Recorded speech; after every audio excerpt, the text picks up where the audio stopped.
نحمده ونصلي ونسلم على رسوله الكريم اما بعد فاعوذ بالله من الشیطان الرجیم بسم اللہ الرحمن الرحیم۔ انشاءاللہ رمضان المبارک میں پورے قرآن پاک کے خلاصہ کم از کم ایک دفعہ مکمل ہو جائے، اس کی کوشش کریں گے۔ تو انشاءاللہ آج جو ہے پہلا پارہ مکمل اور دوسرے پارے کے 2 یا 3 رکوع کا خلاصہ آج پڑھیں گے۔ تو سب سے پہلے قرآن کریم کی ابتدا میں سورہ فاتحہ ہے، اور سورہ فاتحہ کو قرآن کریم کا خلاصہ بھی کہتے ہیں، اور اس میں قرآن کریم کے سارے مضامین کا تعارف ہے۔ اور دوسرے نمبر پہ سورہ بقرہ شروع ہوتی ہے۔ سورہ بقرہ میں سورہ فاتحہ کے اندر 3 گروہوں کا ذکر ہے، ان تینوں گروہوں کی تشریح یہاں پہ کی گئی ہے۔ سورہ فاتحہ کے اندر دعا مانگی گئی ہے کہ اہدنا الصراط المستقیم صراط الذین انعمت علیہم غیر المغضوب علیہم ولا الضالین، ہمیں صراط مستقیم دکھا، صراط مستقیم کی رہنمائی فرما،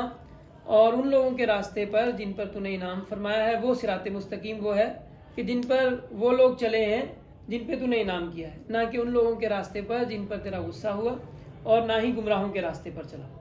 تو یہ 3 گروہ یہاں پہ مذکور ہیں، اور سورہ بقرہ کی ابتدائی آیات میں انہی 3 گروہوں کا تفصیل سے ذکر ہے۔ پہلی سورہ بقرہ کی جو پہلی 5 آیات ہیں، اس میں صراط الذین انعمت علیہم کا ذکر ہے کہ جن پر اللہ نے انعام کیا وہ کون لوگ ہیں۔ الذین یؤمنون بالغیب ویقیمون الصلاۃ ومما رزقناہم ینفقون والذین یؤمنون بما انزل الیک وما انزل من قبلک وبالآخرۃ ھم یوقنون اولئک علی ھدی من ربہم واولئک ھم المفلحون، کہ جو غیب پر بن دیکھے مانتے ہیں، غیب پر ایمان رکھتے ہیں، نماز قائم کرتے ہیں، ہمارے دیوں میں سے خرچ کرتے ہیں، اس پر بھی ایمان لاتے ہیں جو آپ پر نازل ہوا اور جو آپ سے پہلوں پر نازل ہوا اس پر بھی ایمان لاتے ہیں، اور آخرت پر یقین رکھتے ہیں،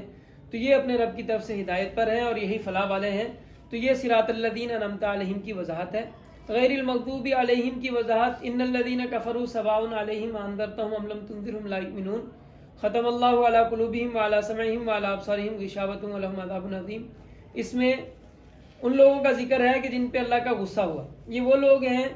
کہ جو اس حال تک پہنچ گئے ہیں، جن کا دل اس قدر سخت ہو چکا ہے کہ اب ان کو ڈرانے اور نہ ڈرانے کا فرق ختم ہو گیا ہے۔ تو اب یہ لوگ جو ہے ان کے اوپر اللہ کا غصہ ہے اور ان کو ہدایت نصیب نہیں ہوتی۔ جو ہے اپنی گمراہی کے اوپر اڑ گئے ہیں، جم گئے ہیں، تو ان کے لیے ان کا ذکر ہے کہ ان کے لیے برابر ہے آپ ان کو ڈرائیں یا نہ ڈرائیں، یہ ایمان نہیں لائیں گے۔ اللہ نے ان کے دلوں پر مہر لگا دی ہے، ان کے کانوں پر بھی، اور ان کی آنکھوں پر پردہ ہے، اور ان کے لیے بڑا عذاب ہے۔ پھر جو گمراہ لوگ ہیں ان کا ذکر اگلی آیات میں ہے، اور یہ منافقین کا ذکر ہے، اور انہی کو گمراہ کہا گیا ہے کہ جو لوگ بظاہر کچھ اور نظر آتے ہیں، حقیقت میں کچھ اور ہوتے ہیں، اپنا دکھاتے کچھ اور ہیں، کرنا کچھ اور چاہتے ہیں، تو یہ لوگ جو ہے ان کو یہ ولضالین کی تشریح ہے کہ وَمِنَ النَّاسِ مَن يَقُولُ آمَنَّا بِاللَّهِ وَبِالْيَوْمِ الْآخِرِ وَمَا هُم بِمُؤْمِنِينَ، کہتے ہیں کہ ہم ایمان لاتے نہیں ہیں، بظاہر وہ اپنی طرف سے ہوشیاری کرتے ہیں، دھوکہ دیتے ہیں، اور حالانکہ دھوکہ صرف اپنے آپ کو دے رہے ہیں، اور دل میں بیماری ہے، ان کی بیماری بڑھتی جاتی ہے، اور ان کو کہا جاتا ہے کہ یار تم فساد نہ کرو، زمین میں جو ہے فساد نہ پھیلاؤ، تو وہ کہتے ہیں ہمارا مقصد تو اصلاح کرنا، ہم تو درست کرنے والے ہیں۔ یعنی سارے فساد کی جڑ بھی وہ ہیں، اور اس کے باوجود اپنے آپ کو فسادی مانتے بھی نہیں ہیں۔ تو ان کا یہاں پہ ذکر ہے، اور پھر ان کی مثال، ان کے لیے 2 مثالیں اللہ سبحانہ و تعالیٰ نے بیان فرمائی ہیں کہ ان کی مثال ایسی ہے۔ اب یہ چاہتے یہ تھے، یہ بظاہر مسلمانوں کے ساتھ رہنا چاہتے تھے کیونکہ، اور عملی طور پہ یہ اندرونی طور پہ یہ کافروں کے ساتھ تھے،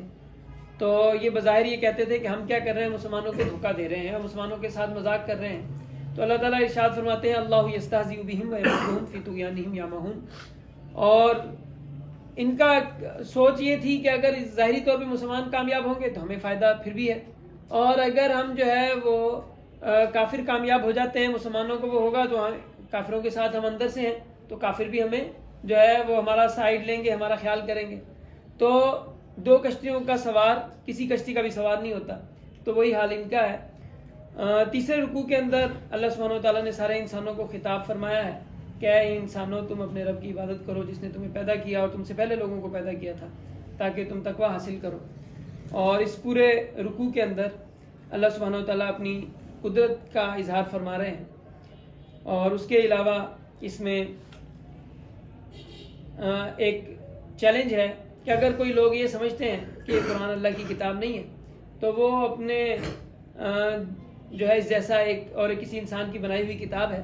تو ایک ایسی کتاب وہ بھی بنا کے لے آئیں, ایک ایسی صورت وہ بنا کے لے آئیں, 3 آیات کم از کم جو ہے وہ بنا کے لے آئیں کہ جس کے ذریعے سے اگر وہ 3 آیات بنا کے لے آتے ہیں اس جیسی تو یہ مانا جا سکتا ہے کہ قرآن کتاب اللہ کی کتاب نہیں ہے.